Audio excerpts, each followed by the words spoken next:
네, 오토캐스트 이대리입니다. 여기는 제규어 부스예요. 제규어 랜드로버 같이 부스를 만들어 놨는데 지금 제 뒤에 보이는 바로 이 차가 아이페이스입니다. 아이페이스는 전기차죠. 우리나라에도 조만간, 아주 조만간 출시할 예정이에요. 올해 연말, 올해 안에 출시한다고 했으니까 지금 남은 시간이 10월, 11월, 12월 뭐 이제 3달 안에 출시를 할 것으로 보입니다. 가격은 한국에서 약 1억에서 1억 2, 3천 정도 사이에 왔다 갔다 하는데 사실상 꽤 높은 가격이다 보니까 보조금 문제에 대해서 이제 협의를 하느라고 아직 출시가 조금 시간을 기다려야 되는데 조만간 출시할 거라 좀 관심 있게 보이는 차예요. 저는 사실 이 차를 제네바 모터쇼에서 처음 만났습니다. 당시에 세계 최초로 공개를 하면서 그 자리에서 바로 문 뒤로 나가서 시승까지 해본 그 차이기 때문에 잘 알고 있고 느낌이 굉장히 좋았던 차인 거를 기억을 하고 있습니다. 근데 여기서 또 이렇게 보니까 새롭기도 하네요. 이 차의 특징은 지금까지의 전기차들하고 방향성이 다르다는 거예요. 완전히 전기차를 위한 모델로 만들었기 때문에 파워트레인 자체를 전기 모델을 고려해서 만들었기 때문에 앞에 트렁크에도 공간이 있고 뒷좌석을 접으면은 670리터 가까운 공간이 나와요. 양쪽에 트렁크를 갖고 있는 거는 일종의 내연기관이 없어진 효과겠죠. 그리고 내연기관이 없어지다 보니까 차 실내를 굉장히 넓게 사용을 할 수 있었습니다. 그 남는 공간을 실내에 활용하도록 디자인을 했는데 겉에서 보면 그다지 티가 나지 않고 크기 자체가 기존의 중형 세단 정도라고 생각을 할 수 있겠지만 실제로 속에 타보면은 대형 세단급의 실내 공간을 확인을 할 수가 있습니다. 그리고 이 차의 아까 말씀드렸듯이 가장 큰 특징이겠죠. 운동 성능, 달리기 성능인데요. 토크로 따지자면은 내연기관 한 70kg/m 정도의 토크가 나오는데 그 정도면 어느 정도냐면은 옛날로 따지면 5000cc 가솔린 엔진, 뭐 3000cc의 고성능 터보 엔진 이런 차들하고 비슷한 성적이 됩니다. 실제로 이 차는 전기차 제로백 가속력이 4.8초에 불과하거든요. 4.8초라 하면은 10년 전까지만 해도 슈퍼카들만 만들 수 있는 숫자였는데 지금 전기차가 이런 숫자를 만들어내고 있어요. 굉장히 고성능의 차고요. 이 고성능 드라이빙 성능을 네 바퀴에 골고루 힘을 분배하면서 달리는 데 사용을 할 수 있게 돼 있고 효율적으로 이거를 배분하다 보니까 굉장히 재밌게 탈 수 있는 차가 됐습니다. 뭐 정리하자면 이 차는 지금까지의 전기차들이 효율을 중시하거나 부드러운 주행, 재밌는 달리기, 재밌는 실내 공간, 뭐 효율성 이런 것들을 강조했는데 제규어의 브랜드, 제규어를 등에 업고 나온 만큼 굉장히 강력한 성능, 주행 성능 이거를 강조했고요. 크기는 그대로 유지하지만 한 급 위의 실내 공간을 가진 차세대 미래의 차는 이럴 것이다 라고 딱 보여주는 그런 차라고 생각이 됩니다. 어제 잠깐 다른 브랜드의 그 개발 담당자하고 얘기를 했었는데 앞으로 B세그먼트 차들이 전기차 시대가 되면 어떻게 발전할까라는 질문을 했더니 거기서 당연히 B세그먼트의 차를 만들었는데 속에는 C세그먼트급의 크기가 될 것이다 라고 얘기를 했어요. 그 얘기가 미래에 대한 얘기였는데 그거를 현실로 이뤄낸 브랜드가 바로 여기 제규어에 있습니다. 국내에서는 이 차를 3가지 모델 트림 정도로 판매를 하고 있고요. 사전 계약을 시작했는데 아직 이제 실제로 고객 인도가 이루어지진 않고 있죠. 그런데 여러 가지 프로모션이 껴 있어서 꽤 메리트가 높은데 일단 뭐 가정용 충전기 같은 거를 기본으로 제공을 한다고 제규어에서 밝혔고요. 우리나라 포스코 ICT하고 협업을 해서 전국에 충전기를 깔기 때문에 약 80분 정도면은 한 80에서 80몇 분? 90분 정도면은 배터리의 80% 용량까지 급속 충전을 할 수 있다고 하고요. 제규어에서 제공하는 전용 충전기는 40분 만에 80%까지 충전을 할 수 있다고 합니다. 그러니까 지금까지 전기차하고는 또 다른 주행거리 늘어나는 게 최근 전기차의 추세라면은 이 차는 거기에 고성능을 하나 딱 얹은 그런 모델이 되겠습니다. 더불어 실내 공간은 덤이 되겠죠. 자, 지금 아이페이스의 실내에 들어왔고요. 이 차 그때 시승했을 때 봤던 느낌하고 지금 좀 비교를 해야 될 것 같은데 지금 계속 모터쇼에서 배터리를 켜놨더니 경고가 띠디디디 하고 울리고 있어요. 근데 이렇게 켜놓을 수 있는 것 자체도 사실은 전기차기 때문에 여기에 뭐 내연기관에서 나오는 배출가스 이런 게 없으니까 이런 전시장에서도 켜놓을 수 있겠죠. 일단 앞에 여기 세 군데가 모두 디지털 계기판 LCD로 이루어져 있습니다. 여기 내비게이션도 여기 보이고요. 이 주행하는 느낌도 사실 제규어의 그 스포츠카 핸들 같은 여기가 살짝 이렇게 들어간 이런 모습을 갖고 있어서 이런 느낌 안에 저 안에 계기판이 있어서 집중해서 볼 수 있게 돼 있고요. 이 앞에가 굉장히 쭉 뻗었어요. A필러가 뻗었는데 여기가 시야를 그렇게 많이 가리지는 않는 굉장히 합리적인 구조를 갖고 있어요.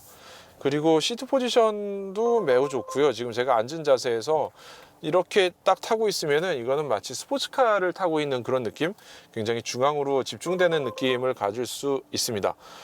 그리고 이런 계기판이나 이런 전반적인 구조는 제규어 혹은 랜드로버에서 봤던 그런 디자인들하고 상당히 유사하고요.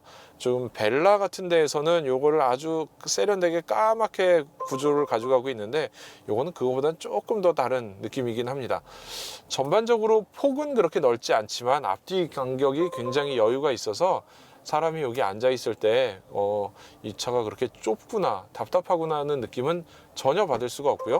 뒷좌석에는 특히 파노라마 루프가 있기 때문에 뒷좌석에 앉아서 하늘을 보면은 굉장히 시원하게 뻥 뚫린 모습을 볼 수가 있습니다. 전기차인 만큼 이 스틱 기어봉은 없습니다. 여기에 버튼으로 D, N, R 그 다음에 파킹까지 버튼으로 이루어져 있기 때문에 그냥 운전자가 이걸 누르면은 움직일 수 있는 구조고요. 대신에 여기는 공간을 만들어서 뭔가를 넣어 놓을 수 있게 이렇게 배려를 해놨네요. 이렇게 만들어 놓은 구조다 보니까 사실상 이 차를 사용하는 데는 큰 불편함을 느끼기는 어려울 것 같아요. 대신 조금 적응하는 시간이 좀 필요하지 않을까 이렇게 생각이 됩니다. 아마 파리 모터쇼에서 이런 차들을 보여준 이유가 제규어가 이걸 메인 무대에 올린 이유는 역시나 이게 당장 팔릴 수 있는 전기차인데다가 굉장히 고성능의 차별화된 제규어의 캐릭터를 보여줄 수 있는 차가 바로 이 아이페이스이기 때문이지 않을까 이렇게 생각을 해봅니다. 전기차가 이제는 배터리 문제가 뭐 가속 성능의 문제 혹은 주행거리의 문제를 떠나서 이제 고성능 내연기관차를 능가할 수 있는 그런 시대가 온 것 같습니다. 자, 여기는 제규어의 이트로피 레이싱 카드를 전시하고 있어요. 제규어가 여기다 이런 레이싱 카드를 전시한 이유는 모터스포츠의 그 기운을 그대로 받아서 실제 양산하는 차를 판매하겠다 이런 것들도 보이는데요. 이 차는 일단 우리가 리뷰했던 아이페이스의 레이싱 버전입니다. 전기차 레이싱에 이제 참여하겠다 이렇게 올 4월에 베를린에서 밝힌 적이 있었는데 그 레이싱카를 여기다 전시를 해놓고 보여주고 있어요. 전기차가 레이스가 될까? 그 조용한 차들이 막 달리는 게 스포츠가 될 수 있을까라고 걱정을 했었는데 저 뒤에 보시는 저 차처럼 포뮬러 E라는 카테고리도 생겼고요. 포뮬러 E 레이싱을 실제로도 하고 있습니다.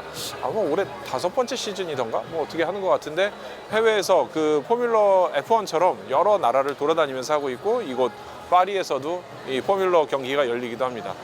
이 차 보면은 저희가 알 수 있는 게 저 SVO라고 써 있는 로고 있죠. 스페셜 비이클 오퍼레이터. 특별한 차들을 만들어내는 제규어의 일종의 부서인데 여기서 이런 튜닝 카드를 만들어내고 있어요.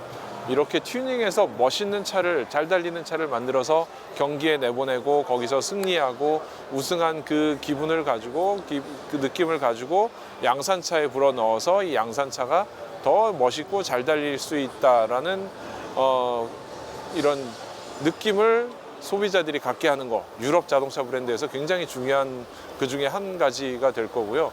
제규어에서도 이런 것들을 하고 있고 주목할 것은 전기차라는 거.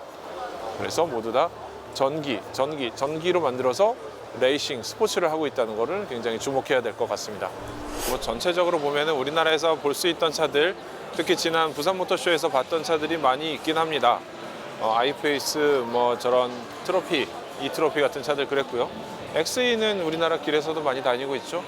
네, 제규어의 중형 세단이고요.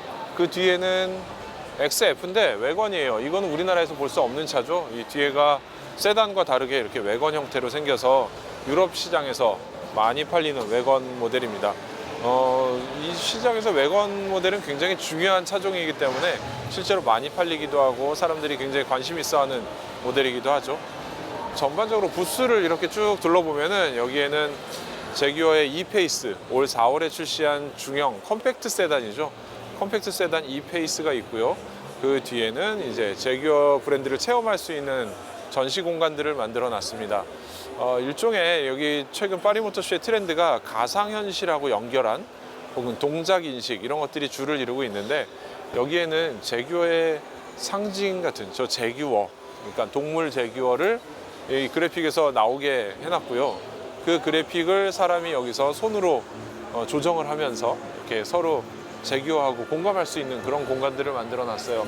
사람들이 직접 체험을 하고 그 결과를 받아가는 게 되게 재미있는 구조고요. 그 옆에는 제규어의 상징적인 레이싱에 대해서 설명을 해주는데, 그거를 말로 설명하거나 뭔가를 프리젠테이션을 하거나 이런 것들이 아니라 가상현실로 네가 직접 체험해봐 라는 컨셉으로 가상현실 헤드셋을 쓰고 의자에 앉아서 체험할 수 있게 만들어 놨습니다.